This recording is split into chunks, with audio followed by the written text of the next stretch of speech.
cash holdings and corporate governance या cash holdings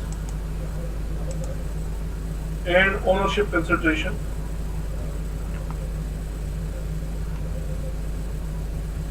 आप अपने सुपरवाइजर के पास जाते हैं कि मैं इस टॉपिक पे करना रिसर्च करना चाहता हूँ या करना चाहती हूँ, ठीक है, तो कहता है वेल एंड गुड, लेकिन इसमें गेप क्या है, ये तो ऑलरेडी हो चुकी है, ठीक है, कैश होल्डिंग एंड ओनरशिप। तो आप कहते हैं सर मैं इसको पाकिस्तान पे करना चाहता हूँ, ठीक है, तो कहते हैं पाकिस्तान पे क्यों करना चाहते हैं, तो कहते हैं यहाँ पे जो ओनरशिप कंसंट्रेशन का एनवायरमेंट है, ओनरशिप कंसंट्रेशन क्या होती है, कंसंट्रेशन किस चीज को कहते हैं, इर्तिकाज।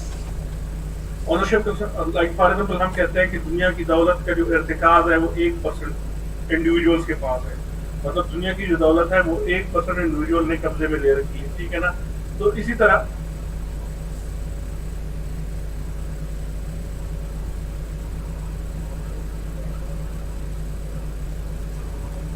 मैं टाइप किस तरह कर रहा हूँ, शो नहीं हो रहा, ठीक है, एक मिनट में जरा इसके साइज को किया रहता है, ठीक है। अब मेरे ख्याल में आप लोगों को मैं असाइनमेंट 1 डिस्कस कर रहा हूँ, जो आप लोग की ग्रुप असाइनमेंट है, उसका नाम है स्प्रेडशीट, ठीक है ना। लेकिन उससे पहले मैं चीजें बता रहा हूँ कि जब आप अपने सुपरवाइजर को अप्रोच करते हैं, ठीक है, कभी कभार आप कहते हैं कि मैं ऑलरेडी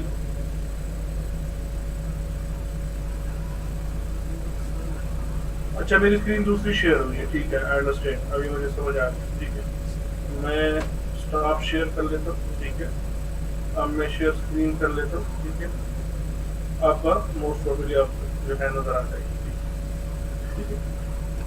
आप लोग के दो असाइनमेंट्स है, assignment number 1 which is group assignment which is called fact sheet, ठीक है। असाइनमेंट नंबर 2 क्या है, इंडिविजुअल असाइनमेंट है। इंडिविजुअल असाइनमेंट क्या है, बेसिक एनालिसिस एंड कमांड। इसके इंस्ट्रक्शन मैं अभी दूंगा, ये जो दूसरी असाइनमेंट है इसके इंस्ट्रक्शन उस डॉक्यूमेंट में होंगे जो मैं अपलोड करूँगा, होपफुली आप लोगों को समझ आ गई, ठीक है। असाइनमेंट नंबर 1 फैक्ट शीट, ठीक है। फैक्ट शीट को डिफाइन करने से पहले या ये चीज क्या होती है इसमें जाने से पहले, ठीक है ना, कुछ चीजें मैं आप लोगों को पहले से बताऊँ।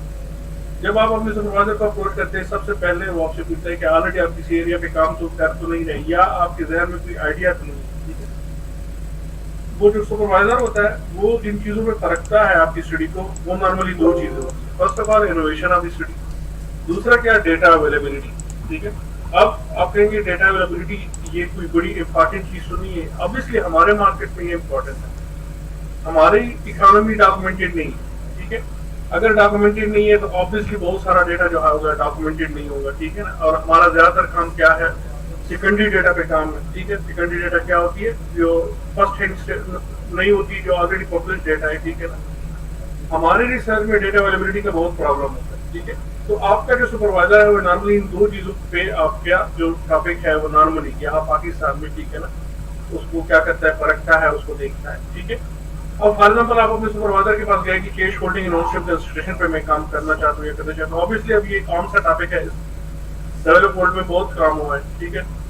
अब आपने अपने सुपरवाइजर को कन्विंस करना है, उसका सबसे पहला सवाल होगा कि आप पाकिस्तान पे क्यों करना चाहते हैं इस टॉपिक को। आपका जवाब हो सकता है कि देखिए सर, कैश होल्डिंग और ओनरशिप कंसंट्रेशन या कैश होल्डिंग और कॉर्पोरेट गवर्नेंस के दरमियान जो रिलेशनशिप डेवलप वर्ल्ड में रिपोर्ट हुई है, ठीक है, वो फॉर एग्जाम्पल या पॉजिटिव है या नेगेटिव है, ठीक है ना, वो यहाँ पे डिफरेंट हो सकती है।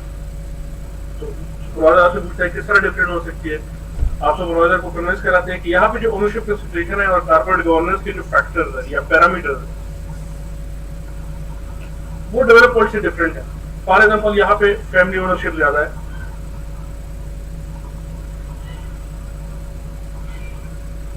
फॉर एग्जाम्पल यहाँ पे बोर्ड इंडिपेंडेंस कम है,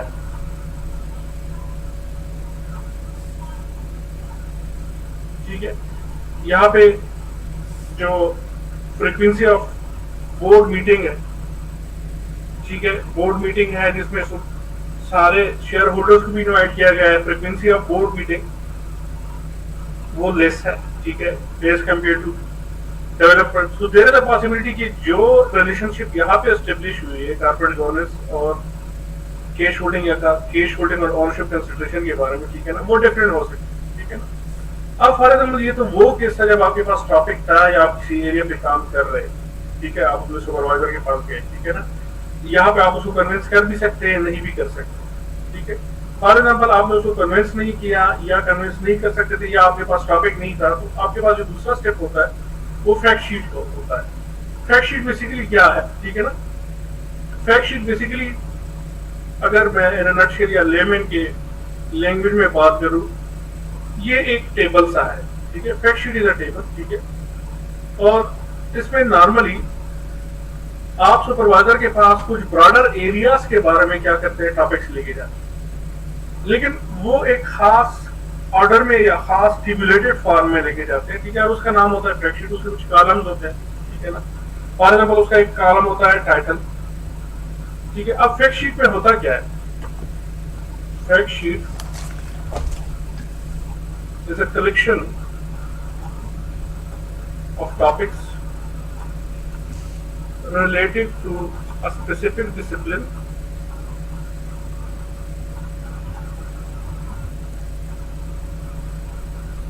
written in a specific tabulated form। For example अगर आप ये पहले नहीं पढ़ा, फॉर एग्जाम्पल हमारा एरिया है फाइनेंस। अब with in finance different areas है, ठीक है। फॉर एग्जाम्पल फाइनेंस के एरिया में अर्निंग मैनेजमेंट है, ठीक है। फाइनेंस के एरिया में कारपोरेट पॉलिसीज है, ठीक है, जिसमें आ सकता है आपका लिवरेज पॉलिसी, जिसमें आ सकता है आपकी कैश पॉलिसी, जिसमें आ सकती है आपकी डिविडेंड पे आउट पॉलिसी,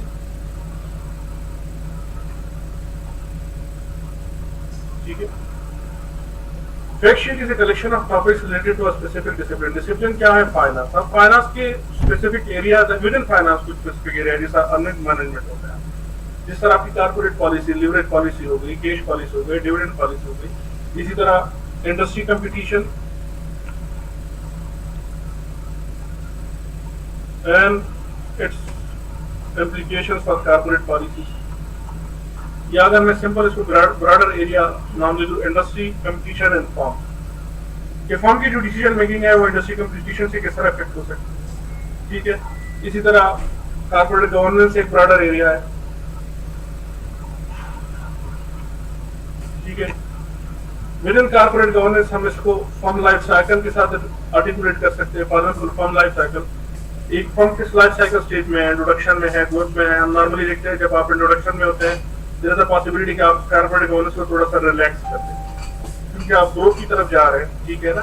तो डिसीजन मेकिंग आपकी जल्दी हो सकती है। अब कारपोरेट गवर्नेंस अगर स्ट्रिंजेंट है या सख्त है, वहां पे डिसीजन मेकिंग थोड़ी सी डिलेड होती है। लेकिन जब आप इंट्रोडक्शन और ग्रोथ स्टेज में होते हैं, ठीक है, तो आप चाहते हैं कि मैं जल्दी जल्दी अच्छे अच्छे डिसीजन लूं, ठीक है, और जो है मैं आगे मेच्योरिटी वगैरह की तरफ जाऊं, ठीक है। अब ये कुछ ब्रॉडर एरियाज है, ठीक है। अब इनके बेस पे आपने क्या बनानी है, फैक्ट शीट बनानी है, firm life cycle in corporate governance, ठीक है। एक तो fact sheet collection of topics है, ठीक है। अब आप क्या करेंगे, आपने ये एरिया सेलेक्ट कर लिया, अर्निंग मैनेजमेंट हो गया, कारपोरेट पॉलिसी हो गया, इंडस्ट्री कंपटीशन एंड फॉर्म हो गया, कारपोरेट गवर्नेंस हो गया, firm life cycle and corporate governance हो गया, ठीक है। और एड कर लेते हैं स्टॉक लिक्विडिटी, ठीक है, आजकल बड़ा इन है, ठीक है, स्टॉक लिक्विडिटी, ठीक है। Idiosyncratic volatility, firm specific risk को एक खूबसूरत सा नाम दिया गया है जिसका नाम है इडियोसिंक्रेटिक वोलेटिलिटी, जिसको फर्म रिस्क भी कहते हैं, फर्म स्पेसिफिक रिस्क, ठीक है। अब ये ब्रॉडर एरियाज है, अब इनके बेस पर आप अपनी फिक्स शीट बनाएंगे।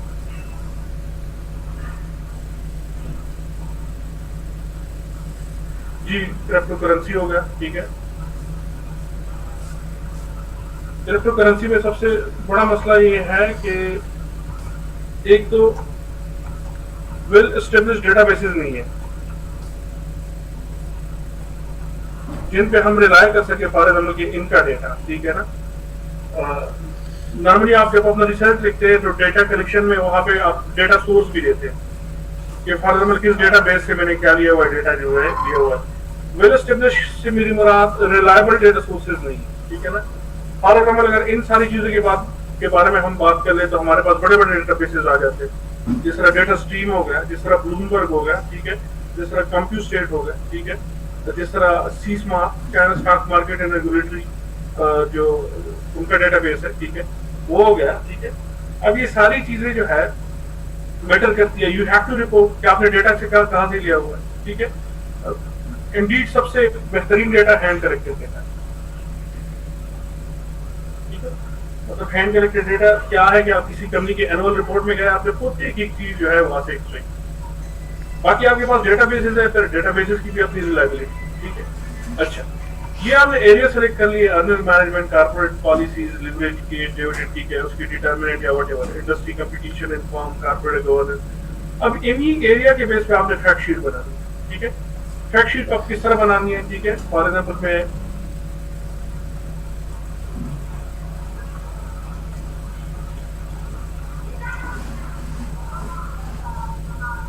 बिल्कुल हो सकते हैं। For example COVID-19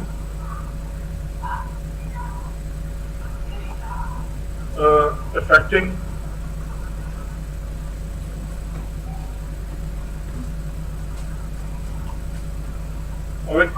supply of finance. Supply of finance क्या है कि फॉर एग्जाम्पल मार्केट में आपको कोई लोन देने वाला भी है या नहीं है, ठीक है। अब COVID-19 is a crisis, in it is a health crisis, you are affecting finance, ठीक है। इसी चीज में आप क्या कर सकते हैं, COVID-19 के साथ आप सप्लाई चेन भी इफेक्ट जो है वो कर सकते हैं, ठीक है ना। For example supply chain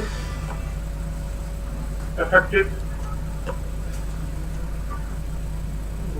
by COVID-19। Supply chain क्या है, अवेलेबिलिटी ऑफ थिंग्स, ठीक है, of COVID-19। Supply chain affected by COVID-19 in project finance.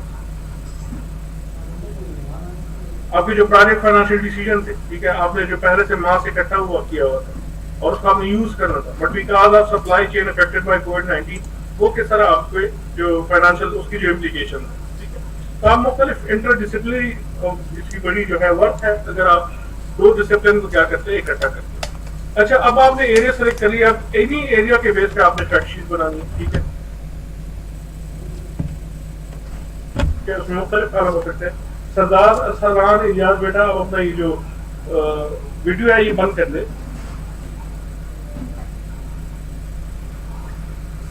ठीक है। हमें फैक्ट शीट बनानी है, अब हमने उसके मुख्तलिफ कॉलम डिसाइड करने, कॉलम एक से ज्यादा भी हो सकते हैं, ठीक है ना। मतलब ये आपकी अपनी डिस्क्रिप्शन पे है या आपकी अपनी फैसिलिटेशन पे है कि आप फैक्ट शीट में कितने तक जो है वो कर सकते हैं, कॉलम्स है, ठीक है ना, वो जो है उसमें इंक्लूड कर सकते हैं। First of all title of paper, ठीक है, टाइटल ऑफ पेपर या टाइटल ऑफ आर्टिकल। अब आपने क्या करना है, इन्हीं जो एरियाज आपने सेलेक्ट किए इनके बेस पे आपने पेपर्स डाउनलोड करना, ठीक है, इन्हीं एरिया से, ठीक है। और लेटेस्ट डाउनलोड करने हैं, लेटेस्ट क्यू डाउनलोड करने हैं, ठीक है। फॉर एग्जाम्पल 2018, 2019 और 2020 लेटेस्ट डाउनलोड क्यों करने हैं, ठीक है। एक आर्टिकल जो है मेरे लिहाज से एक कहानी है, एक स्टोरी है, ठीक है। अब स्टोरी जितनी लेटेस्ट होगी, ठीक है ना। फॉर एग्जाम्पल अगर मैं बात करूँ कैपिटल स्ट्रक्चर की, कैपिटल स्ट्रक्चर में जो पहली प्रपोजिशन या थ्योरी पेश हुई थी जिसको बाद में टेस्ट भी किया गया था, आप लोगों को पता होगा, मिलर एंड मोडिग्लियानी ने कहते हैं कि थ्योरेटिकल फाउंडेशन ऑफ फाइनेंस जिन्होंने रखी है वो मिलर और मोडिग्लियानी ने रखी है। और उन्होंने 1958 में क्या बात की थी कि आपके जो कैपिटल स्ट्रक्चर की डिसीजन है दे आर इंडिपेंडेंट या दे आर इररिलेवेंट, ठीक है, वो किसी चीज पे डिपेंडेंट नहीं है। आप जितने फाइनेंस इकट्ठी कर सकते हैं आप कर सकते हैं। आप डेट फाइनेंसिंग के पास जाना चाहते हैं, आप जितनी फाइनेंस लेना चाहते हैं डेट फाइनेंस आप ले सकते हैं। जितना आप चाहते हैं कि इक्विटी फाइनेंस ले ले, आप इक्विटी फाइनेंस के पास की तरफ जा सकते हैं। लेकिन बाद में खुद इन्होंने 1962 में उनको पता चला, उन्होंने कहा कि दिस इज, ठीक है, ये जो फाइनेंसिंग डिसीजन है बेसिकली क्या है, ये पाई है, बट इट्स नॉट अ पाई, ठीक है। मतलब उन्होंने कहा इस पाई को या इस सर्कल को आप जितना क्या कर सकते हैं, इंक्रीज करा सकते हैं।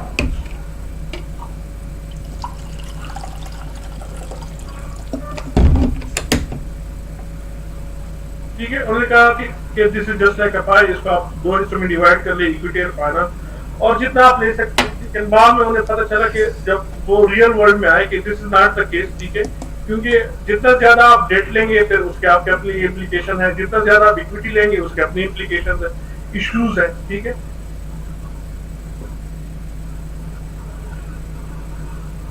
सैंपल में बनाऊंगा ना, ये आप लोगों के साथ शेयर कर लूंगा। आप कोई एरिया नहीं ले सकते, आप सिर्फ फाइनेंस का एरिया ले सकते हैं। मैं इस तरह कर लूंगा कि आप लोगों के लिए कुछ एरियाज पहले से सजेस्ट कर लूंगा कि आजकल इन एरियाज में काफी रिसर्च हो रही है, ठीक है ना। इन फैक्ट शीट के बना पे जब ग्रुप वाइज आप फैक्ट शीट बनाएंगे, फॉर एग्जाम्पल 10 ग्रुप बन गए, इन 10 ग्रुप से मैं 10 टॉपिक सेलेक्ट कर लूंगा और मैं कोशिश करूंगा कि ये जो 10 टॉपिक्स है मुख्तलिफ एरिया से, और उसकी रीजन ये है ताकि हम मेथोडोलॉजी सीख लें कि फॉर एग्जाम्पल अगर इस किस्म की सिचुएशन आए फिर हमारी मेथोडोलॉजी क्या होगी, अगर इस किस्म की सिचुएशन आए तो फिर हमारी मेथोडोलॉजी क्या होगी, इसमें हम किस तरह डेटा मैनेजमेंट करेंगे और डेटा मैनेजमेंट के बाद हम किस तरह रिग्रेशन जो है या हमारी जो एस्टिमेशन है वो किस तरह रन करेंगे, ठीक है। Sir we have to select one topic और मोर देन वन।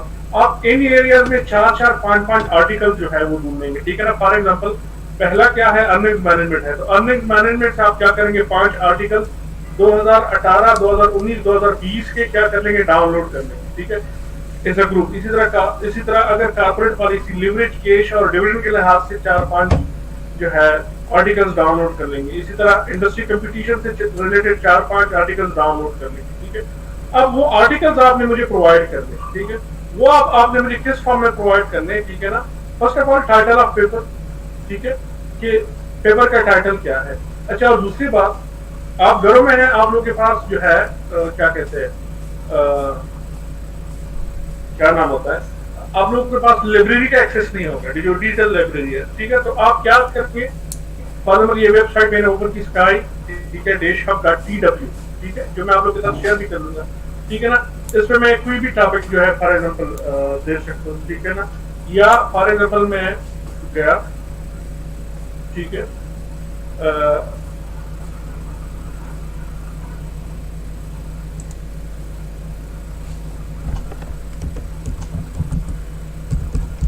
ठीक है, ये मेरा एक आर्टिकल है, ठीक है, और कहाँ पे है, ये जर्नल ऑफ एशिया बिजनेस, ठीक है ना। फॉर एग्जाम्पल इस पे मैंने क्लिक किया,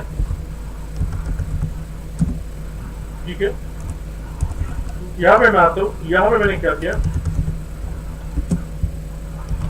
इस आर्टिकल को मैंने क्लिक किया, ठीक है, ये ओपन नहीं हो रहा क्योंकि मुझे एक्सेस नहीं है डिजिटल लाइब्रेरी की, ठीक है। एक मिनट,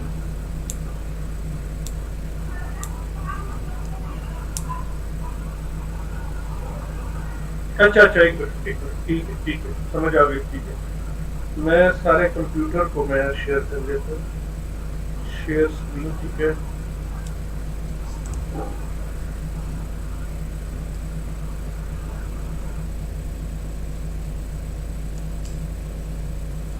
ठीक है, होपफुली अब आप लोग को विजिबल होगा, ठीक है ना। मैं फिर से रिपीट करता हूँ, ठीक है, मैं गूगल में गया, मेरा ये आर्टिकल है, आप लोग इस तरीके से सर्च नहीं करना है, ठीक है ना। आप लोगों ने जिस तरीके से सर्च करना है मैं आपको बताता हूँ, ठीक है ना। फॉर एग्जाम्पल मेरा एक आर्टिकल है मीन रिवर्टिंग, ठीक है, leverage journal of Asia business studies, ठीक है, यहाँ मैं गया, ठीक है, ये वो आर्टिकल है, ठीक है, इस पे मैंने क्लिक किया,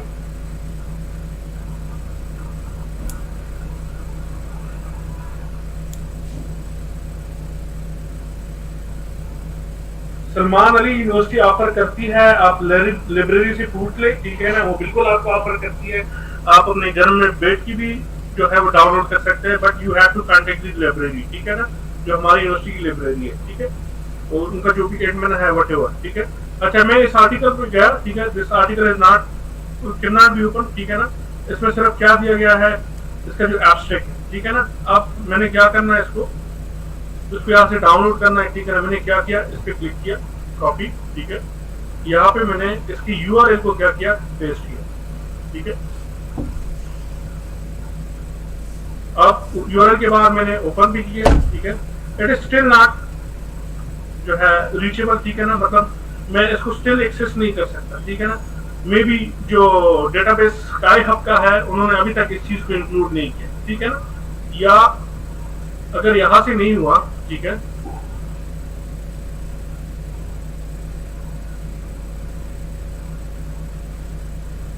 मैं इसका जो मेन टाइटल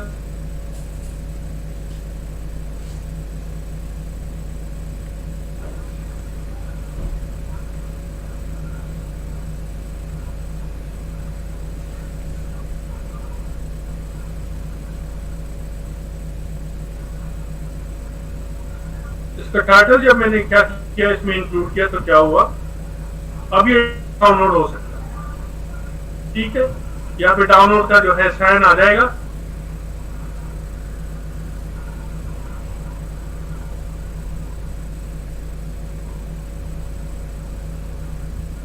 ठीक है, ठीक है, वट एवर जिस तरीके से आपने करना है, ये स्काई हब है। देखिए बहुत सारी चीजें होती है, आप किसी से सुन के भी सीख सकते हैं और बहुत सारी चीजें खुद करके भी कर सकते हैं। ठीक है, अब मैंने इसमें यूआरएल डाला, वो उसको नहीं दिखा रहा था, तो मैंने आर्टिकल का नाम डाला। ठीक है, आप डीयूआई भी कर सकते हैं, आप बेशक डीयूआई में जो है वो कर ले। ठीक है, दिस इज डीयूआई। ठीक है, जो भी आर्टिकल का डीयूआई है, ठीक है, आप वो उसमें जो है वो कर ले। अच्छा, यहाँ से आपने टॉपिक सेलेक्ट कर लिया। ठीक है, उसका टाइटल, ठीक है, फॉर एग्जाम्पल मेरा जो आर्टिकल है, ठीक है, उसका टाइटल क्या है, ठीक है, ये मैंने किया, यहाँ पे पेस्ट। ठीक है, उसके बाद जर्नल। ठीक है, जर्नल कौन सा है, journal of Asia business study.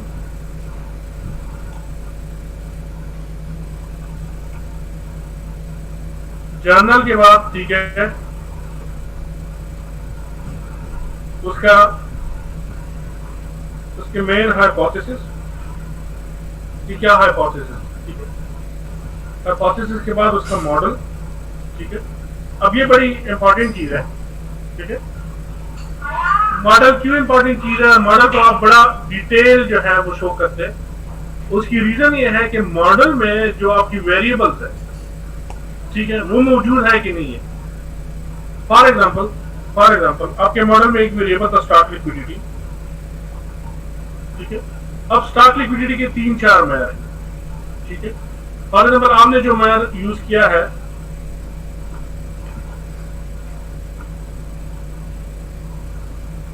ठीक है, ये मेजर यूज किया। अब इस मेजर में जो डेटा चाहिए आपको, ठीक है, उसमें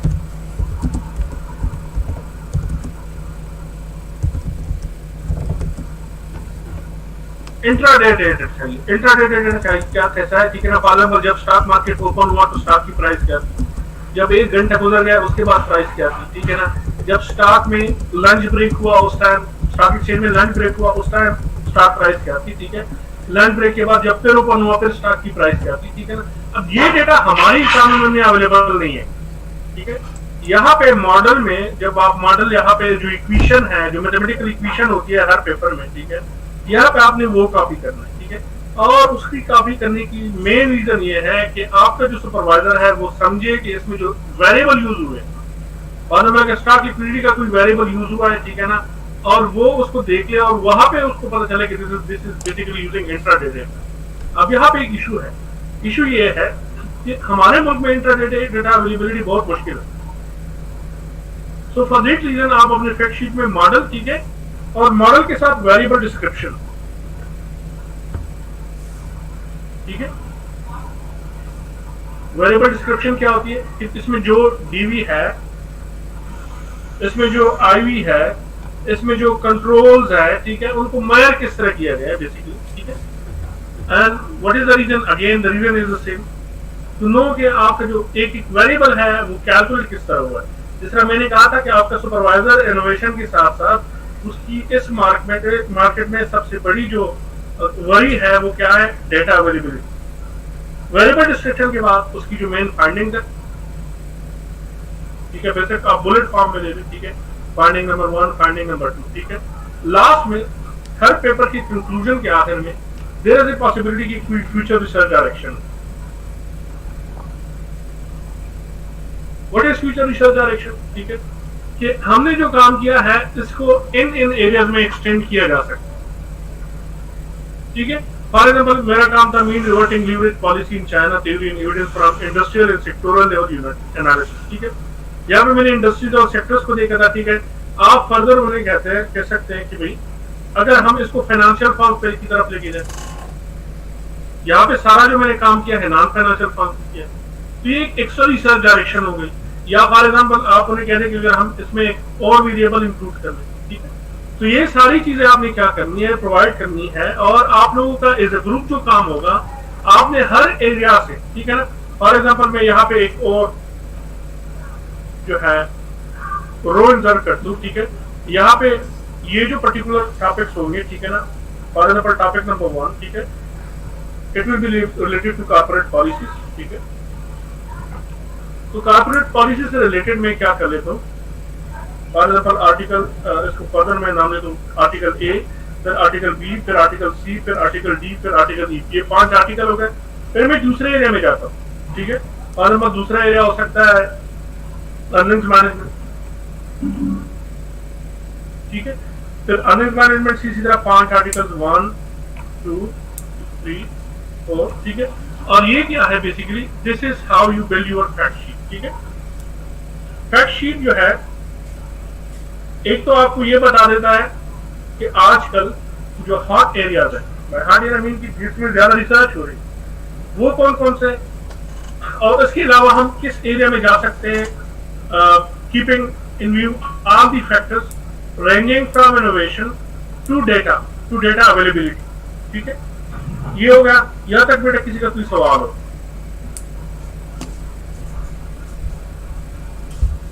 बिल्कुल, आप आर्टिकल से डायरेक्ट आप पेस्ट कर ले, क्योंकि यहाँ पे ये एक आप इनफॉर्मल सी चीज है, ये कोई आप सबमिशन नहीं कर रहे हैं, ठीक है ना।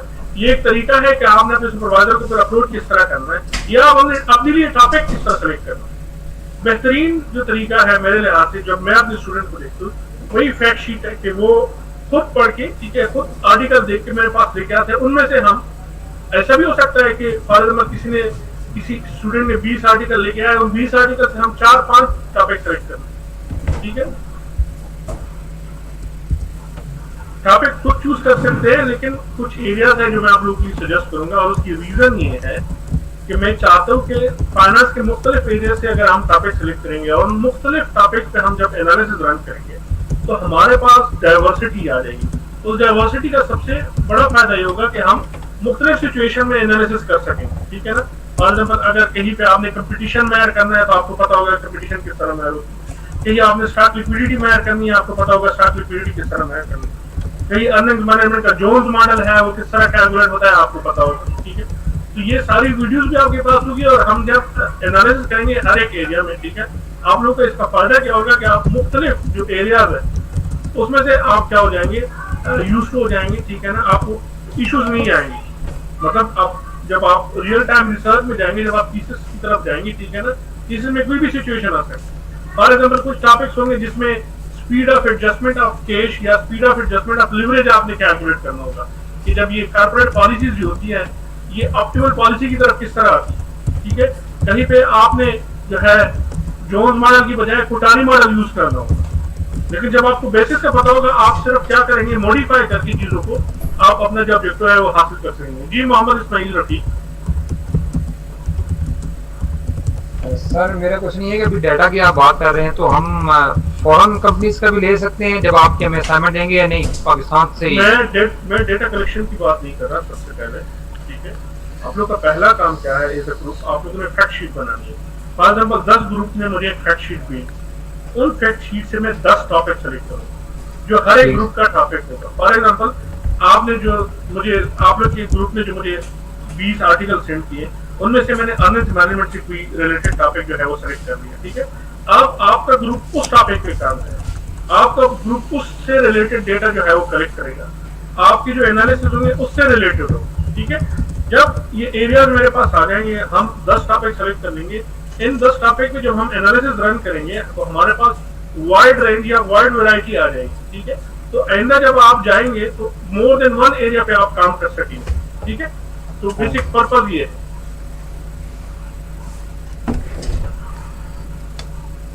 तो भाई सरदार आलम इलियास, एक टॉपिक आपने लाना नहीं है, न मैंने आपको यहाँ पे डिसाइड करवाना है कि आपने इस टॉपिक पे करना है। मैं आपसे क्या कह रहा हूँ, मैं आपसे कह रहा हूँ कि आप जर्नल से 20 आर्टिकल्स लेके आए, और ये 20 आर्टिकल जो है वो इन एरिया से रिलेटेड होंगे जो मैंने डिस्कस किए, ठीक है। बल्कि इन एरिया से भी ज्यादा एरिया जो है मैं आप लोगों को जब असाइनमेंट अपलोड करूंगा, ठीक है, इन एरिया से रिलेटेड, ठीक है, तो 7-8 एरियाज होंगे, उन एरिया से आप 4-4, 5-5 आर्टिकल लेके आएंगे। फॉर एग्जाम्पल एक ग्रुप था, ठीक है, और जो मैंने एरिया सजेस्ट किए थे वो टोटल 8 एरिया थे। अब 8 मल्टीप्लाइड बाय 4, उसने उस ग्रुप ने क्या कर लिया, 34 आर्टिकल मेरे पास लेके आए, मुझे सेंड कर लिए, उन्होंने असाइनमेंट अपलोड कर दी, मेरे पास आपकी असाइनमेंट आ गई। मैं इन 32 एरियाज या 32 पेपर्स है रिलेटेड टू दीज एरियाज, मैं उनको देखता रहूँ, फिर मैं उनमें से 1 या 2 टॉपिक सेलेक्ट करूंगा और मैं कहूंगा कि भाई आप लोगों ने इस पे काम करना।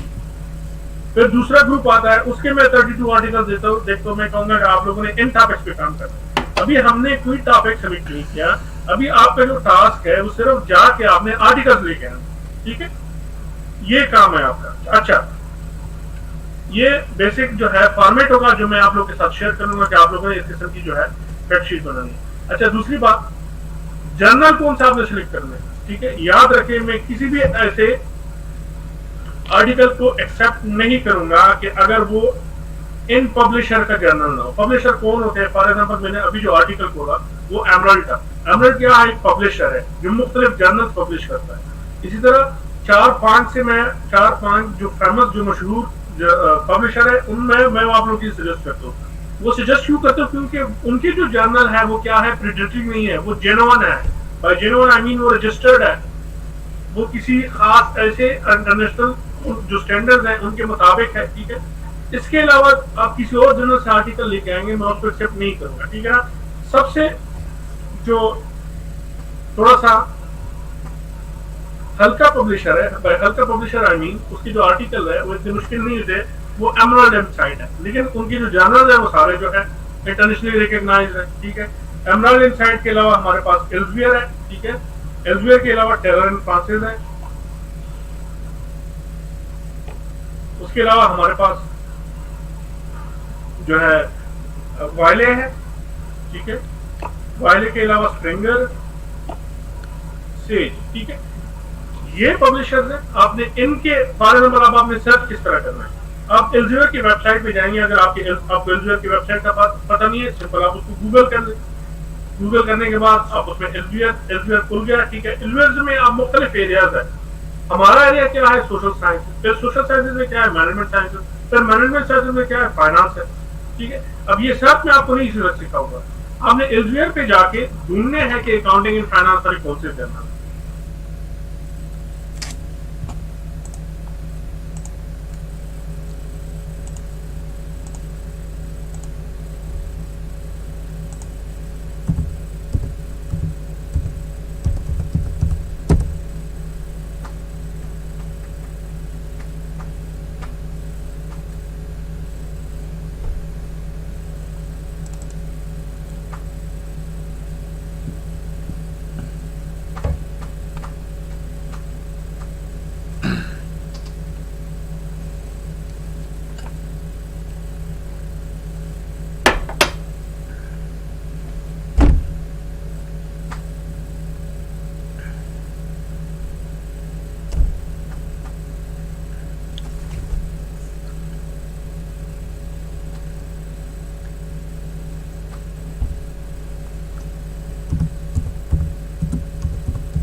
अच्छा, फॉर एग्जाम्पल मैंने एल्सेवियर गूगल किया, एल्सेवियर जो है वो ओपन हो गया, ठीक है। अब एल्सेवियर ओपन होने के बाद group of article, group of journals होंगे, ठीक है ना, ठीक है। ग्रुप ऑफ जर्नल्स जो होंगे area wise, for example medical education, ठीक है। अब जाहिर है मेडिकल एजुकेशन हमसे रिलेटेड नहीं है, ठीक है ना। For example business studies, business studies में अकाउंटिंग, ठीक है। फिर अकाउंटिंग में अकाउंटिंग एंड फाइनेंस, ठीक है, इससे रिलेटेड जर्नल्स, ठीक है, ठीक है, ठीक है। आपने करना क्या है, इन पब्लिशर के अलावा आपने कोई जो है आर्टिकल जो है वो नहीं लेके आना है, ठीक है। उसकी रीजन क्या थी वो मैंने बता दी, because they are internationally recognised, ठीक है। बाकी जो जर्नल्स है they are not internationally recognised, ठीक है। वहां पे पब्लिकेशन क्या हो, कैसे होती है, मैं उस डिस्कशन में नहीं जाना चाहता और ना मैं इस फैक्टशीट को मजीद डिस्कस करना चाहता हूँ, क्योंकि हमारा बहुत सा टाइम जो है इसमें नहीं है, ठीक है। यहाँ तक बेटा किसी का कोई सवाल हो?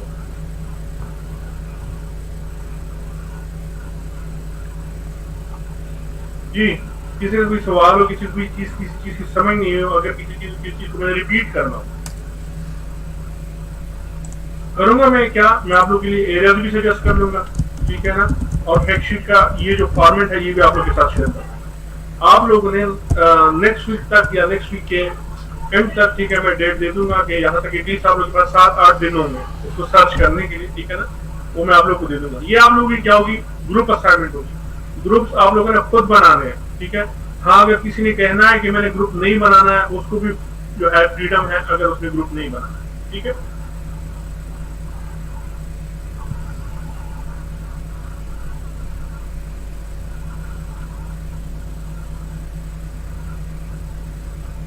इसरार वली, अगर यूनिवर्सिटी ने आपको एक्सेस नहीं दिया है, आप कोशिश कर ले, हमारी लाइब्रेरी नॉर्मली एक्सेस देती है। अगर उन्होंने आपको एक्सेस नहीं दिया है तो आप स्काई हब यूज कर ले। मैं अपने घर में हूँ, मेरे पास कोई एक्सेस नहीं है, ठीक है ना, लेकिन फिर भी मुझे सारे आर्टिकल मिल जाते हैं। फॉर एग्जाम्पल, अगर मेरा कोई आर्टिकल स्काई हब पे नहीं मिलता तो मैं फेसबुक पे जाके, हमारे पास एक रिसर्च बुक्स और आर्टिकल्स के नाम से एक ग्रुप है, वहां पे मैं क्या कर लेता हूँ, उस आर्टिकल का यूआरएल शेयर कर लेता हूँ और सिर्फ ये लिख लेता हूँ, प्लीज इनबॉक्स, ठीक है। और इतने वॉलंटियर हैं, हजारों लाखों, आपको जो है वो आर्टिकल दे दे, ठीक है। अवेलेबिलिटी कोई इशू नहीं है, काम जो है वो इशू है। सर इसके बाद सबने इंडिविजुअल ही लिखना है। रिसर्च आर्टिकल की तरफ हम गए ही नहीं है, मैंने कहा आप लोग टॉपिक को लेके आए,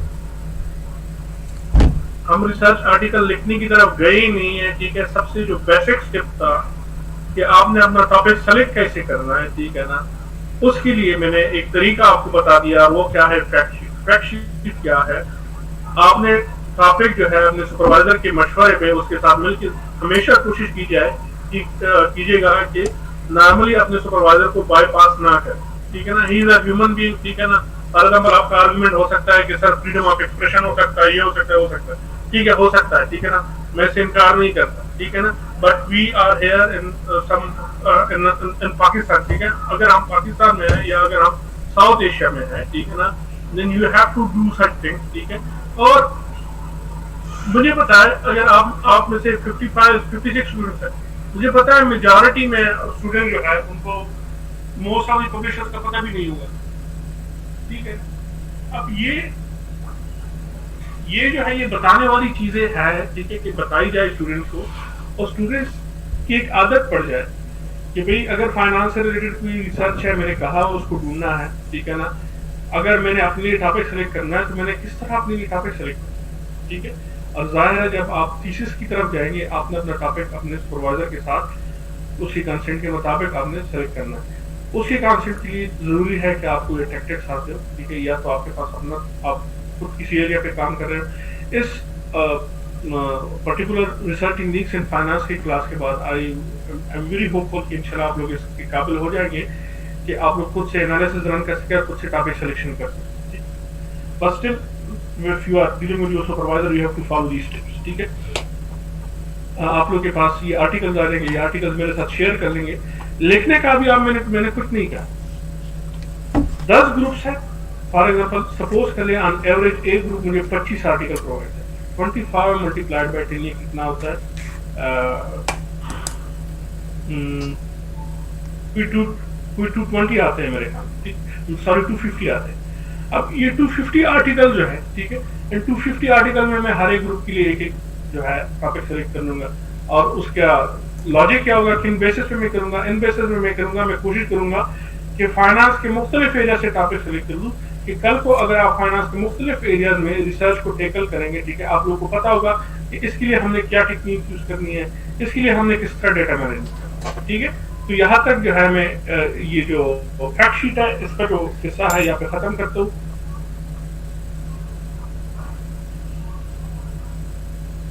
बिल्कुल, अगर आपका एरिया इकोनॉमिक्स है, आप इकोनॉमिक्स से चूज कर सकते हैं, ठीक है, but still you are an accounting and finance student. I doubt कि आपका जो सुपरवाइजर है, ठीक है, वो आपको अलाउ करेगा कि इकोनॉमिक्स पे टॉपिक है।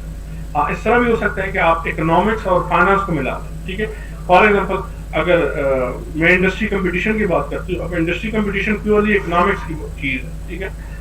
उस इंडस्ट्री कंपटीशन को मैं रिलेट करता हूँ कारपोरेट पॉलिसीज के साथ, कि फॉर एग्जाम्पल जब आपका कंपटीशन ज्यादा होता है तो आपकी कारपोरेट कैश पॉलिसी कैसी होती है, आपका कंपटीशन जब ज्यादा होता है तो आप लिवरेज पॉलिसी नॉर्मली आपकी किस तरह होती है। जब मैं उनके साथ रिलेट करता हूँ फिर तो हम कहते हैं कि we are dealing with financial economics. Finance और इकोनॉमिक्स को जब हम क्या करते हैं, लिंक करते हैं, then we say we are dealing with financial. हाँ, अगर मैं क्या कर लूँ कि फॉर एग्जाम्पल जीडीपी पे काम कर लूँ, इन्फ्लेशन पे काम करूँ, ठीक है, कैपिटल फॉर्मेशन पे काम कर लूँ, ठीक है, लेबर इकोनॉमिक्स पे काम करूँ, ठीक है, वो प्योर इकोनॉमिक्स बन जाती है। सो सी, अगर आपका सुपरवाइजर एग्री करता है तो कोई इशू नहीं है, but if you are student of accounting और फाइनेंस या मैनेजमेंट साइंसेज में फाइनेंस की स्टूडेंट है, then I think you have to go for, अगर आपने इकोनॉमिक्स इंक्लूड भी करनी है तो फाइनेंस के साथ लिंक करके। अच्छा, this was about fact sheet, ठीक है।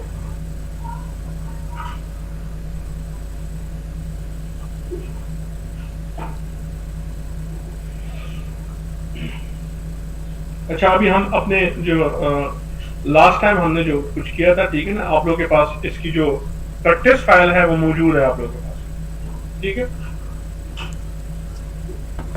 आप लोगों के पास ये प्रैक्टिस फाइल मौजूद है, इसमें हमने कुछ वेरिएबल कंस्ट्रक्ट किए थे, अगर आप लोग को याद हो, ठीक है, मैं लास्ट में लेके जाऊँ, ठीक है।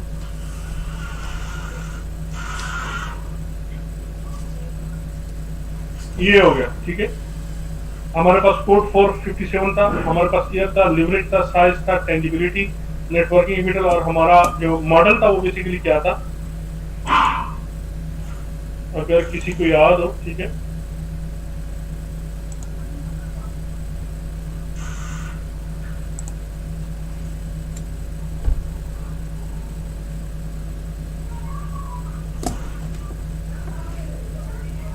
ये हमारा मॉडल था, हमारा इंडिविजुअल लिवरेज, ठीक है। इसके अलावा हमारे कुछ आईवीज थे जिसमें फर्म साइज था, जिसमें टेंजिबिलिटी थी, जिसमें नेटवर्किंग कैपिटल, ठीक है। डीवी हमारा लिवरेज था, साइज था, ठीक है। फर्दर हमारा टॉपिक क्या था, leverage decision and financially constraint and unconstrained firm. उसमें हमने किया क्या था, फर्म्स को दो ग्रुप में डिवाइड किया था, फाइनेंशियली कंस्ट्रेंट और फाइनेंशियली अनकंस्ट्रेंट। और वो डिवीजन हमने किस तरह की थी, वो डिवीजन हमने इस तरह की थी कि जो कैश की जो मीन वैल्यू है, अगर किसी फर्म की मीन वैल्यू कैश से ज्यादा है तो वो ग्रुप 1 में आएगा, और अगर मीन से कम है तो वो क्या हो जाएगा, ग्रुप 2 में आ जाएगा। यहाँ तक हमने ये सारी चीजें जो है कंस्ट्रक्ट की थी, ठीक है। आज मैं एक नॉर्मल सी एनालिसिस आप लोग के लिए रन करूंगा, ठीक है ना। यहाँ से फिर जो हमारा जो स्टेटा का बेसिक इंट्रोडक्शन था वो खत्म होना, ठीक है। अच्छा, मैं क्या कर लेता हूँ, मैं अपने लिए जो है लॉगिन, जो मेरा लॉग फाइल है उसको मैं बिगिन कर, ठीक है। उसको मैं नाम देता हूँ रिजल्ट्स लेक्चर 3, रिजल्ट्स लेक्चर 3, ठीक है। उसको मैं डेस्कटॉप पे सेव करता हूँ, ठीक है, ठीक है। और अगर आप लोग को याद हो, ये जो मैंने आप लोग को क्या कहते हैं, ये जो पर्टिकुलर फाइल दी है, ठीक है, इसमें 400 ऑब्जर्वेशन है। एक मिनट, मैं यहाँ पे थोड़ी सी बच्चे हैं तो मैं प्रमोट कराता हूँ।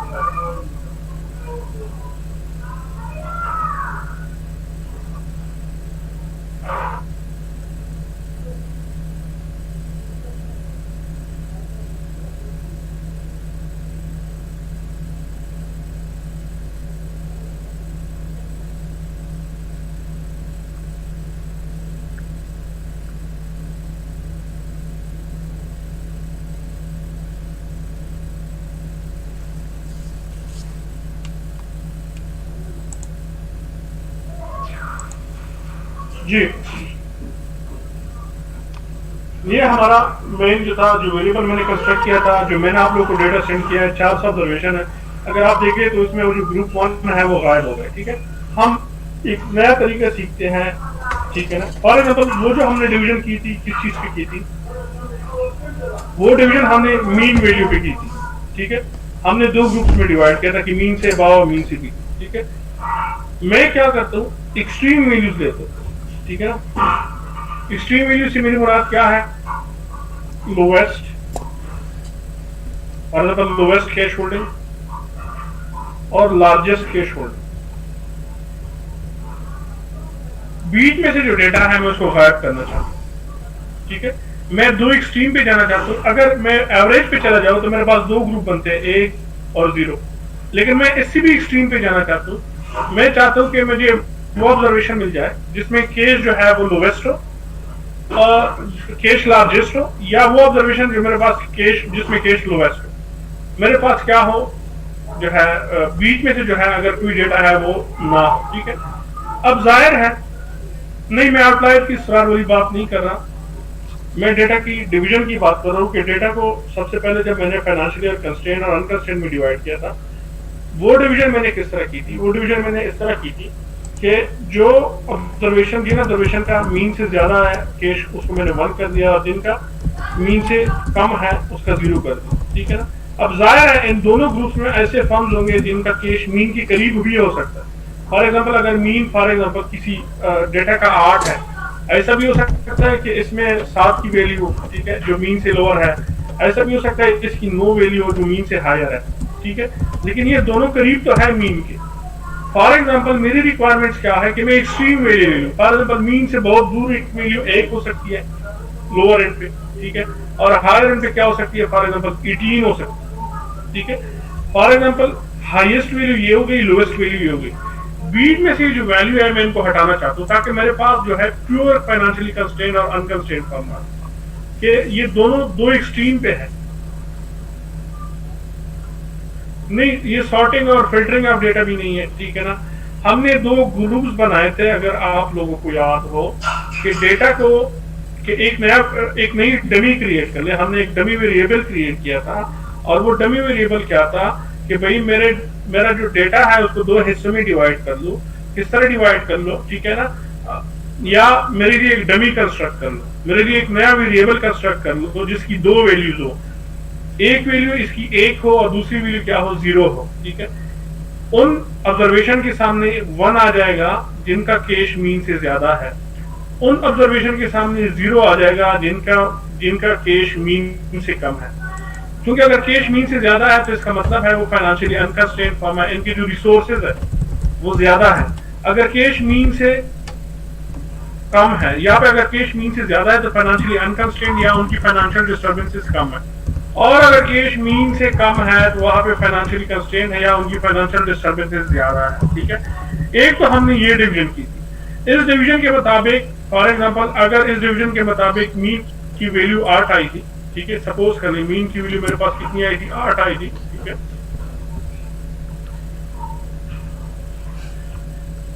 तो जो फॉर्म फाइनेंशियली कंस्ट्रेंट थे वो राइट पे आएंगे क्योंकि ये वैल्यू जो है मीन से कम है, और जो वैल्यूज मीन से ज्यादा है, ठीक है, मतलब केस की वैल्यू 9 है, अगर 18 है तो ये इस मीन से ज्यादा है, ठीक है, तो वो लेफ्ट साइड पे आ गए।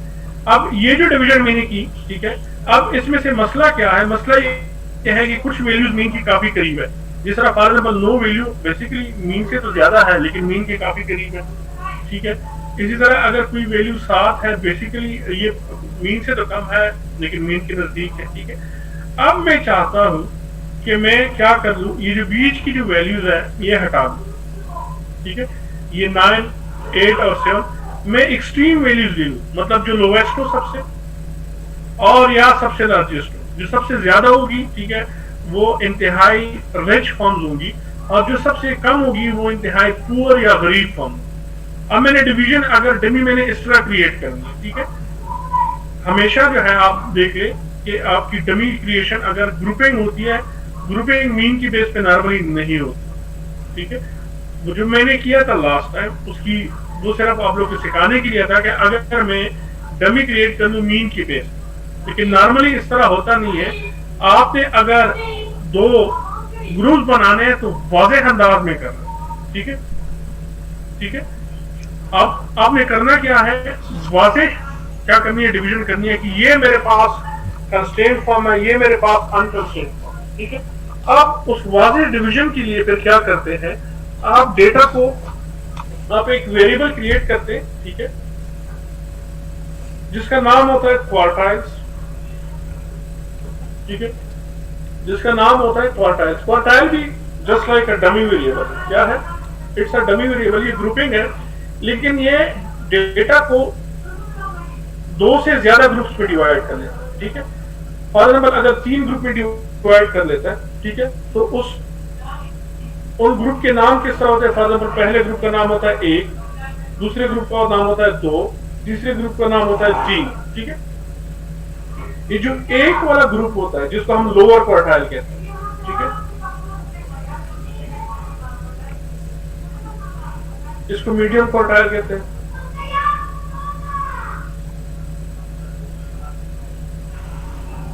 इसको अपर क्वार्टाइल कहते हैं। ठीक है, अगर हम अपने डेटा को 3 हिस्सों में डिवाइड कर लें, ठीक है, एक लोअर क्वार्टाइल है, एक मीडियम क्वार्टाइल है, एक अपर क्वार्टाइल है। ठीक है, मतलब हमारा वेरिएबल कौन सा है? कैश। कैश को हम 3 हिस्सों में डिवाइड कर लेते हैं। फॉर एग्जांपल कैश अगर लोअर क्वार्टाइल में है तो यहाँ पे कैश की वैल्यू लोवेस्ट है।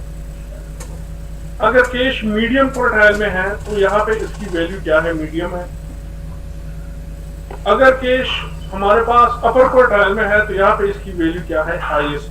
ठीक है, ठीक है, जब हम ये क्वार्टाइल की कमांड रन कर लेंगे तो वो हमारे पास एक नया वेरिएबल जनरेट करेंगे और उस वेरिएबल में लिखा क्या होगा? 1, 2 और 3। ठीक है, मतलब अगर हम क्वार्टाइल बनाए 3, क्वार्टाइल 3 भी बना सकते हैं आप, डेटा के 4 भी बना सकते हैं। क्वार्टाइल का मतलब है हिस्सा, पार्ट। एक पार्ट है 1 जिसको हम लोअर क्वार्टाइल कहते हैं। मतलब अगर हम इसको असेंडिंग ऑर्डर में कर ले 1, 2, 3, ठीक है, तो जो लोअर वैल्यू है उसको हम कहते हैं लोअर क्वार्टाइल।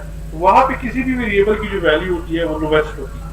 और जो अपर क्वार्टाइल होता है, फॉर एग्जांपल क्वार्टाइल नंबर 3, यहाँ पे उस वेरिएबल की वैल्यू हाईएस्ट होती है। तो फिर जब हम अपने एनालिसिस करते हैं तो ये डेटा हम ड्रॉप कर सकते हैं। ये जो कैश है, ठीक है, जो मीडियम वैल्यूज है उनको ड्रॉप कर सकते हैं। हम 2 एक्सट्रीम वैल्यूज लेते हैं। यहाँ पे हमारे पास हमारा जो वेरिएबल था कंस्ट्रेंट का वो वाज़ेह हो गया। फॉर एग्जांपल ये जो लोवेस्ट वैल्यू होगी यहाँ पे हमारे पास हाईली फाइनेंशियली कंस्ट्रेंट फॉर्म होंगे, और जो अपर क्वार्टाइल होगा जिसपे कैश की वैल्यू ज्यादा होगी, ठीक है, वो हमारे पास हाईली फाइनेंशियली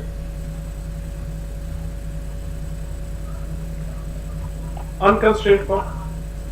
ठीक है, तो लेट्स डिवाइड अवर डेटा या let's construct a variable based on quartiles. ठीक है, हम किस तरह डेटा को, पहले तो डमी था, डमी के लिए हमने क्या किया था? हमने एक नया वेरिएबल क्रिएट किया। फॉर एग्जांपल मैं इस पे क्लिक करता हूं, उसको मैं नाम देता हूं डमी कैश। ठीक है, उसको हमने क्रिएट किया और सबसे पहले उसमें हमने वैल्यूज डाली, क्या? सिर्फ डॉट्स। ठीक है, हमारे पास एक वेरिएबल कंस्ट्रक्ट हुआ। फिर हमने इस वेरिएबल को इसमें जो कंटेंट्स थे उसको रिप्लेस किया। रिप्लेस किस तरह किया? हमने इसे कहा कि ये जो डाटा है, जो डॉटेड है, ठीक है, जो डॉट्स है उनको रिप्लेस कर 1 से अगर कैश मीन से ज्यादा है, उनको रिप्लेस कर 0 से अगर कैश मीन से कम है। ठीक है ना, एक तो हमने इस तरह डिवीजन की थी। आज जो हम डिवीजन कर रहे हैं, ठीक है, विच इज मोर फॉर्मल या जो ज्यादा यूज होती है, जिसको कहते हैं क्वार्टाइल्स। ठीक है, या डिवीजन ऑफ डेटा। ठीक है, बेस्ड ऑन सर्टेन क्राइटेरिया। ठीक है, अच्छा,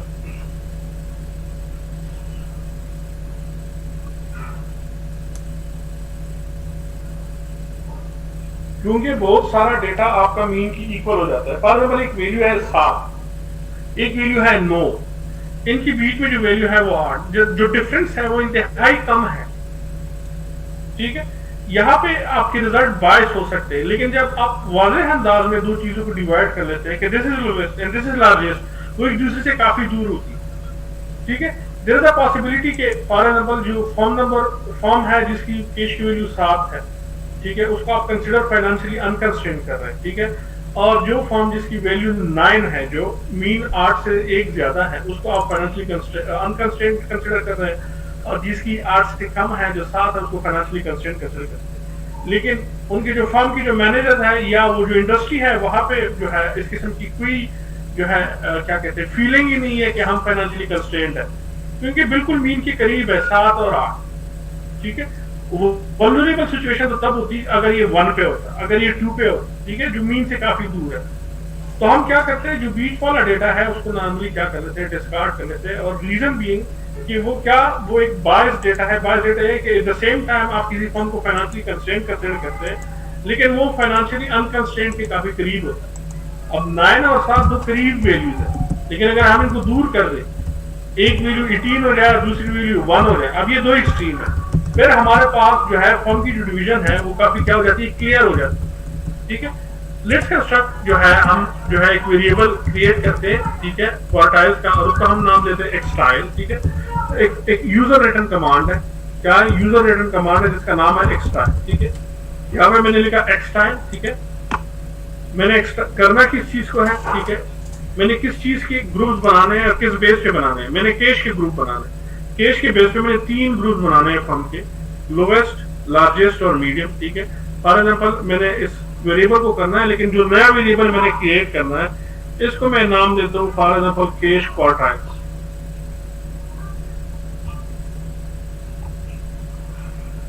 एक्सटाइल कैश क्वार्टाइल्स। ठीक है, कॉमा जिस वेरिएबल के मैंने क्वार्टाइल्स बनाने कैश। ठीक है, उसके बाद मैं लिखता हूं इनक्यू। ठीक है, अगर मैं 3 ग्रुप बनाना है तो उसमें मैं 3 लिख देता हूं। ठीक है, अच्छा यहाँ पे क्या कर रहा है, एक्सप्रेशन इक्वल रिक्वायर्ड, यहाँ पे लिखा हुआ है, मैंने गलती क्या की, यहाँ पे मैंने कॉमा लिखा। ठीक है, इसको मैं दूर कर लेता हूं, इसमें क्या कर लेता हूं, इक्वल। ठीक है, अब क्या लिखा है, इनवैलिड इनक्यू। ठीक है, अब मजीद मैंने इस पे शायद कोई गलती की है। ठीक है, मैं देखते तो कि कौन सी गलती की है, शायद यहाँ पे मैंने कॉमा नहीं डाला। ठीक है, अब देखिए यहाँ पे क्या किया, इसने एक नया वेरिएबल क्रिएट किया। ठीक है, लास्ट में देखेंगे हम, उसका नाम क्या है, कैश क्वार्टाइल्स। ठीक है, और उसमें लिखा हुआ है 213। ठीक है, इससे ज्यादा वैल्यूज नहीं है। ठीक है, इसको मैं 4 ग्रुप में भी डिवाइड कर सकता हूँ। ठीक है, फॉर एग्जांपल अगर मैं इसी कमांड को इस तरह कर लूँ, NQ4 कर लूँ। ठीक है, इसको नाम दे दूं कैश क्वार्टाइल 4। ठीक है, अब इसने 4 ग्रुप्स क्रिएट कर लिए, लेकिन चूंकि मेरे पास डेटा इंतहाई कम है, 400 ऑब्जर्वेशन है, तो मैं इतनी ज्यादा जो है डिवीजन नहीं करता। ठीक है, क्योंकि रिग्रेशन के लिए भी आपके पास एटलीस्ट 10 से 15 ऑब्जर्वेशन होनी चाहिए। मेरे ख्याल में एट द मोस्ट 15, मतलब जब आपके रिग्रेशन रन ही नहीं होते, अगर आपका जो क्या कहते हैं, अगर किसी डेटा पे आपने रिग्रेशन रन करना है और आपके पास लेस देन 15 ऑब्जर्वेशन है, वहां पे रिग्रेशन रन ही नहीं होती। जी महा बेटा मैं आता हूँ जी। सर ये जो 2, 3, 1 है, ये आपने थ्योरेटिकली तो बता दिया कि लोअर, हाईएस्ट या अपर एंड मीडियम, इधर आपने इसको किस तरह कैटेगराइज किया, मतलब कहाँ जाके उनको एक कंडीशन दी है कि ये 2 आए, 1 आए या 3 आए? अब देखिए मैंने कहा कि क्वार्टाइल्स एक कमांड है, यूजर रिटर्न कमांड है फर्स्ट ऑफ ऑल। ठीक है ना, बिल्ट इन नहीं है इसमें। ठीक है, इसने डेटा को क्या किया, डिवाइड किया 3 ग्रुप के, बेसिस क्या थी, कैश के बेस।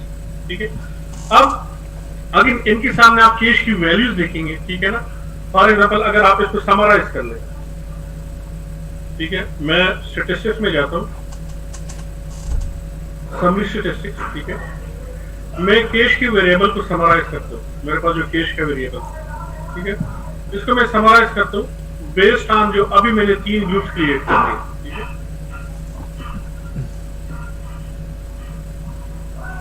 इसको मैं सबमिट करता हूं। अब देखिए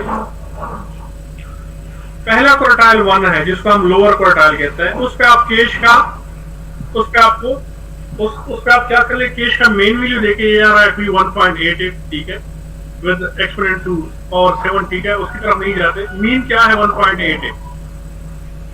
क्वार्टाइल 2 में देख ली, मीन आपके पास क्या है 1.27।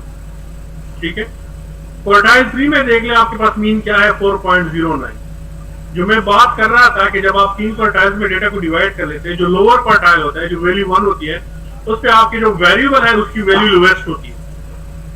ठीक है, 1.88। ठीक है, ये लोवेस्ट है, ये 7 है, ये यहाँ पे 8 लिखा हुआ। ठीक है ना, तो इस तरह क्या हुआ, आपको पता चला कि मेरा जो लोअर क्वार्टाइल है वहां पे मेरे पास कैश की वैल्यू लोवेस्ट है। ठीक है, और मेरे पास जो अपर क्वार्टाइल है उसके पास कैश की जो वैल्यू है वो हाईएस्ट है। ठीक है,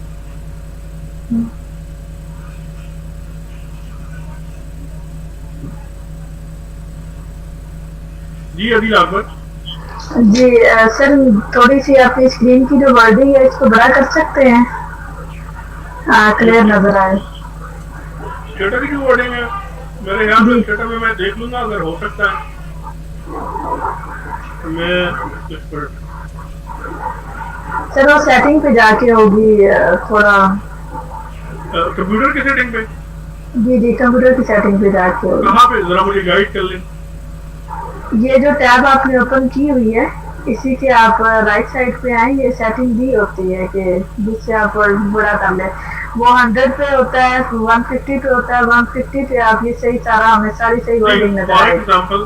फॉर एग्जांपल मैंने ये टैब आप ओपन किया, ठीक है ना, अब मैं कहाँ पे जाऊँ इसके सेटिंग में? सर ये राइट साइड पे बिल्कुल ये कोने पे जहाँ पे ये फेवरेट टैब बना हुआ है, ठीक है, इसके साथ एक सेटिंग का ऑप्शन होता है जी। फेवरेट टैब, अच्छा मैं देख लेता हूँ। अभी ग्रुप अभी ब्रेक होगा तो ब्रेक में मैं ढूंढ लेता हूँ कि मैं अपने स्क्रीन को किस तरह जो है तो आप लोग के लिए बड़ा दिखा सकूँ, ठीक है ना। अभी जो है अजान होगी, ठीक है ना, उसके बाद मैं कर लूँगा, ठीक है। तो मैंने नोट कर लिया, ठीक है। वाकई एक इशू है क्योंकि डेटा का जो क्या कहते हैं, ये जो लिखाई है ये छोटी सी है, ठीक है। अच्छा अब हमने चीजों को डिवाइड कर लिया, ठीक है। यहाँ पे हमें पता चला कि this is the lowest value of cash, ठीक है, दिस इज मीडियम वैल्यू, ठीक है, and this is the highest value, ठीक है। उसकी मीन से हमें पता चला, ठीक है। अब हमारे पास जो है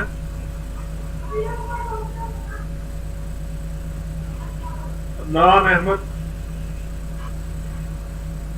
अच्छा आ जाए, मैं आपसे पूछता हूँ किस तरह डाउनलोड नहीं होता नान अहमद?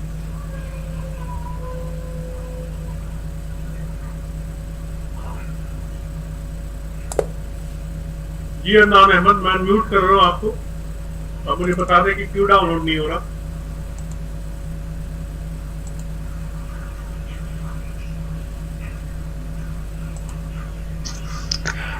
सर वो हमने पीसी पे डाउनलोड करने की कोशिश की थी। वो पहले हमारे पास एक लिंक था पिछली क्लास में, डॉक्टर दनिया साहब की क्लास में, तो उस वक्त भी हमने ट्राई की थी। हमसे वो स्टेटा डाउनलोड करने को ऐसा लिंक है वो हमें शेयर कर दें, हम उससे हम स्टेटा फ्रीली अवेलेबल नहीं है, ठीक है सही। या तो आपके पास रजिस्टर्ड वर्जन होगा, रजिस्टर्ड वर्जन नहीं है तो आपके पास पायरेटेड वर्जन होगा, ठीक है। आप लोग के लिए मैंने पायरेटेड वर्जन जो है वो अपलोड किया है, आप वहां से डाउनलोड नहीं कर सकते कि क्या इशू है, मतलब मेरे ड्राइव में क्यों इशू है, जिस ड्राइव में मैंने फाइल अपलोड किया है आप लोग के लिए उसमें कोई इशू है, ठीक है। मेरे ड्राइव से डाउनलोड नहीं हो रही कि क्या इशू है,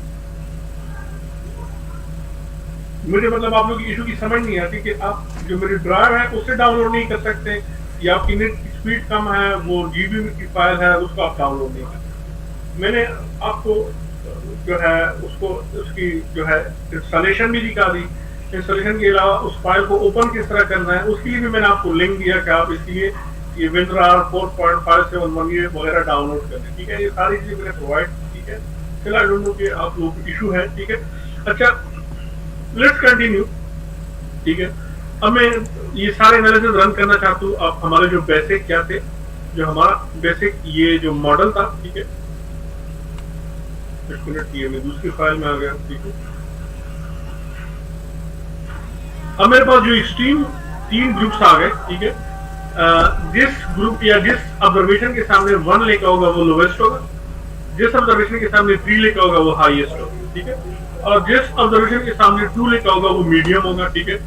अब हमने अगर एनालिसिस करनी है, फॉर एग्जांपल अगर हमने समी स्टैटिस्टिक्स लाने हैं तो इन 2 ग्रुप्स के लिए लाने, ठीक है। ये तीसरा वाला हमने इग्नोर करना है, ठीक है। और इसके अलावा अगर हमने रिग्रेशन भी रन करनी है, आज मैं रिग्रेशन भी थोड़ी सी आप लोगों के लिए रन कर लूंगा, ठीक है ना। वो भी हमने क्या करनी है, इन 2 के लिए रन करनी है, ठीक है ना। ये इसको हमने इग्नोर करना है, ठीक है। So let's start first of all समी स्टैटिस्टिक्स से शुरू करते हैं, ठीक है। मैं कहता हूँ समराइज। नॉर्मली इस किस्म की रिसर्च जब होती है, जब आप कैटेगोरिकली भी चीजें देखते हैं, ठीक है, सबसे पहले आप पूरे डेटा पे क्या कर लेते हैं, सबसे पहला काम आप पूरे डेटा पे करते हैं। और अगर मैंने समरी स्टैटिस्टिक्स लाने हैं तो मैं जो पूरे डेटा के समरी स्टैटिस्टिक्स है मैं क्या कर लेता हूँ, वो मैंने प्रोड्यूस कर ली, ठीक है। ये पूरे डेटा के। अब मैं चाहता हूँ कि ये जो ग्रुप्स ऑफ फॉर्म्स है इनके लिए मैं चीजें क्या कर लूँ, समरी स्टैटिस्टिक्स कैलकुलेट करूँ। जो मेरे पास फॉर्म्स जो लोवेस्ट, जिनकी केस वैल्यू लोवेस्ट थी और जिनकी केस वैल्यू क्या थी, हाईएस्ट थी। फॉर एग्जांपल अगर मैं ग्रुप वाइज अब समरी स्टैटिस्टिक्स जो है वो कैलकुलेट करना चाहूँ तो मैं क्या कर लेता हूँ,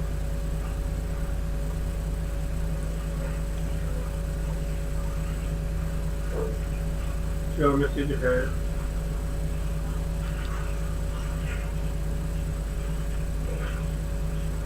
अटेंडेंस मैंने नहीं लगाई। अटेंडेंस में जब क्लास 2 स्टार्ट हुई, दूसरी क्लास, उसमें जो फर्स्ट 10 से 15 मिनट हो गए उसमें मैं अटेंडेंस जो है वो लगाऊंगा। अभी तक मैं नहीं लगाया, वो आपकी पूरी क्लास की अटेंडेंस है, ठीक है। मतलब उसमें हाफ नहीं हुआ कि आपकी एक क्लास का आप वो क्लास, पूरा अटेंडेंस में एक दफा दिया करूंगा, ठीक है ना। मतलब मैं अटेंडेंस के लिए मैं 30 से 35 मिनट ज़ाया नहीं कर सकता कि 15 मिनट एक में ज़ाया करो, 15 मिनट दूसरे हाफ में ज़ाया करो, ठीक है। जो दूसरा हाफ शुरू होगा उसके स्टार्ट में पूरी क्लास की जो मुश्तमिल होगी फर्स्ट और सेकंड हाफ दोनों। अच्छा, ये मैंने समराइज कर लिया। Now I want to summarise it, ठीक है। अक्रॉस ग्रुप्स, जो मैंने ग्रुप्स क्रिएट किए थे आप लोगों को याद होगा, ठीक है। लास्ट क्लास में भी हमने किया था, मैं समरी स्टैटिस्टिक्स में गया, ठीक है। समरी स्टैटिस्टिक्स, ठीक है। मैंने क्या किया, वो वेरिएबल सेलेक्ट किए जो जिनका मैंने क्या करना है, यहाँ पे मेन में वो वेरिएबल सेलेक्ट कर लिए जिनका मैंने क्या करना है। अब समरी स्टैटिस्टिक्स बनाना, ठीक है। यहाँ आखिर में थे, ठीक है। लिवरेज, सॉरी ये साइज से शुरू हो गया, लिवरेज, साइज, टेंजिबिलिटी, नेटवर्किंग की बटन, ठीक है। और बाय फिन में जाता हूँ कि ये कमांड रिपीट कर अक्रॉस कैश क्वार्टाइल, जो मैंने तीन ग्रुप से मुश्तमिल एक वेरिएबल बनाया, इसको मैं सबमिट करता हूँ, ठीक है। अब फॉर एग्जाम्पल इसने दूसरा ग्रुप इनपुट किया, लेकिन दूसरे ग्रुप को हम इग्नोर कर लेंगे। अगर मैंने रिपोर्ट करने हैं तो for example first of all cash quartile 1 report करना है और कैश क्वार्टाइल 2 रिपोर्ट करना है, इसके लिए समरी स्टैटिस्टिक्स, ठीक है। अब देखिए यहाँ पे जो कमांड है बाय कैश क्वार्टाइल्स, ठीक है ना, आप यहाँ से आप इसको मुख्तलिफ चीजों के लिए रिपीट भी कर सकते हैं, ठीक है। अच्छा, यहाँ तक आप लोगों को समझ आ गई, ठीक है। अगर यहाँ तक कोई सवाल हो, मैंने समरी स्टैटिस्टिक्स कैलकुलेट किए। सबसे पहले मैंने पूरे डेटा के लिए समरी स्टैटिस्टिक्स कैलकुलेट किए, फिर मैंने किया अक्रॉस ग्रुप कैलकुलेट किए कि फॉर एग्जांपल जो क्वार्टाइल 1 में आते हैं वो फॉर्म्स, या जो ऑब्जर्वेशन क्वार्टाइल 1 में आती है, ठीक है, दिस इज क्वार्टाइल 1, ठीक है, और दिस इज क्वार्टाइल 3, ठीक है। क्वार्टाइल 1 वाले कौन से फॉर्म है जो फाइनेंशियली क्या है, कंस्ट्रेंड है, क्योंकि उनकी कैश वैल्यू कम है। और क्वार्टाइल 3 या जो अपर क्वार्टाइल होता है उसमें वो फर्म्स है जिसमें आप जो क्या कहते हैं, जिनकी कंस्ट्रेंट कम है या जो फाइनेंशियली रिच है, ठीक है। अच्छा, अब समरी स्टैटिस्टिक्स की एक और पावरफुल कमांड है, ठीक है, ठीक है। फॉर एग्जांपल मैं कहता हूँ समराइज, बल्कि समराइज से ज्यादा जरा इसको देखिए, टेप स्टेट पे नहीं किया, लिखा मैंने टेप स्टेट के बाद मैंने क्या किया, जो वेरिएबल था मैंने सेलेक्ट कर लिए, टेंजिबिलिटी, नेटवर्किंग की बटन, ये टेक्स्ट है। फॉर एग्जांपल अब जिस कमांड से मैं जो है समरी स्टैटिस्टिक्स फाइंड आउट करूंगा, वो थोड़ा सा वो जो उससे जो टेबल प्रोड्यूस होता है वो थोड़ा सा बड़ा होता है एज कम्पेयर टू जो ट्रेडिशनल होता है, ठीक है ना।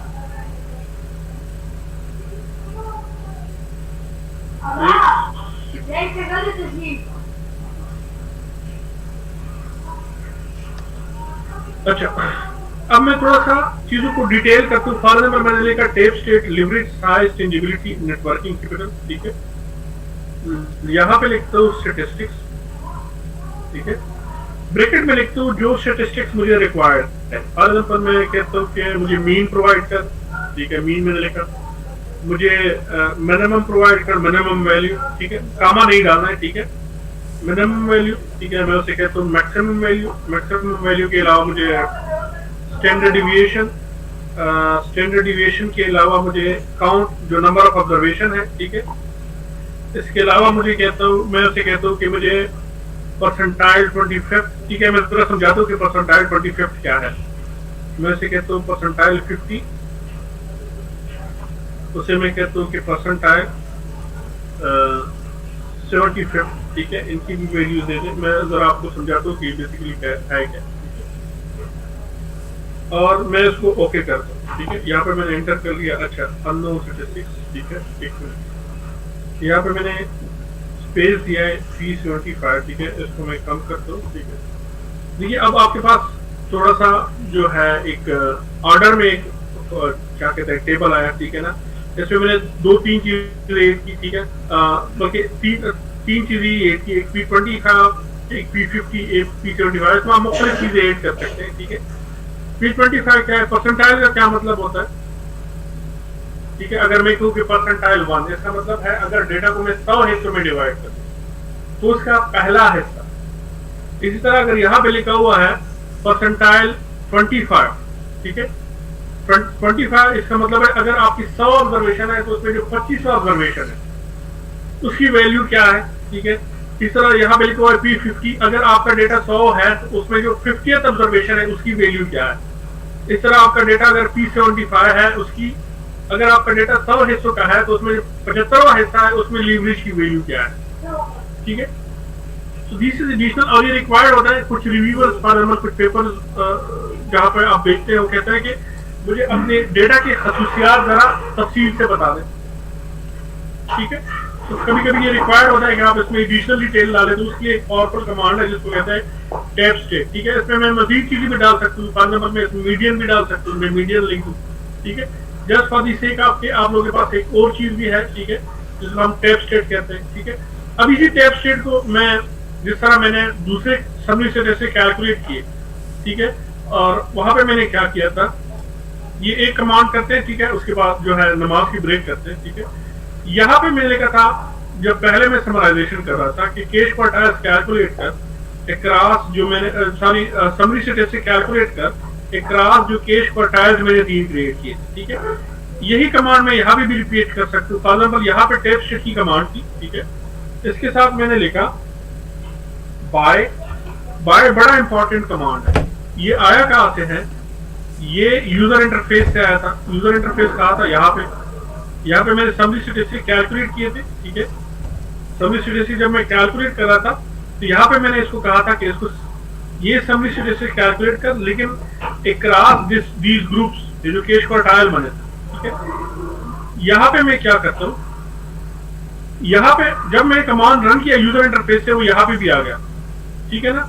तो यहाँ पे जो कमांड है, ठीक है, जो पहला मैंने कमांड जो यहाँ पे समरी स्टेटिस्टिक कैलकुलेट किए थे, जो बाई का कमांड यूज किया था, तो वही बाई कमांड यहाँ पे भी मैं यूज कर लेता हूँ। फॉर एग्जाम्पल मैं इसे कहता हूँ कि बाई केश वन, ये कमांड रन कर, ठीक है, बल्कि केश वन नहीं, बाई केश क्वार्टाइल, ठीक है, ये कमांड रन कर, ये जो केश क्वार्टाइल मैंने क्रिएट किए थे, ठीक है, और साथ में ये कर लेता हूँ सॉर्ट, ठीक है। ये इसकी सिंटैक्स है, ये इसकी लैंग्वेज है, लेकिन हमेशा याद रखिए कि ये जो बाई कमांड है ये बड़ी पावरफुल कमांड है। बाई क्या होता है, जब आप ग्रुप वाइज कोई चीज करते हैं। ग्रुप वाइज क्या है, जब आपने डेटा को डिवाइड किया होता है।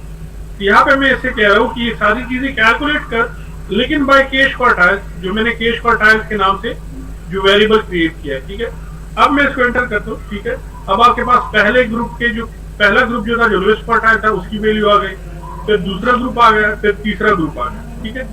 ये हो गए आपकी समरी स्टैटिस्टिक, ठीक है। समरी स्टैटिस्टिक के बाद आप क्या रिपोर्ट करते हैं, कोरिलेशन रिपोर्ट करते हैं। क्या रिपोर्ट करते हैं, कोरिलेशन, ठीक है। कोरिलेशन क्या है, the movement of two variables, ठीक है। यहाँ पे मैं उसकी एक्सप्लेनेशन में नहीं जाता, ठीक है। कोरिलेशन क्या होती है, कोरिलेशन सबसे पहले हम फाइंड आउट क्यों करना चाहते हैं, वो इसलिए फाइंड आउट करना चाहते हैं कि कहीं आपके जो आईवीज है, अब यहाँ पे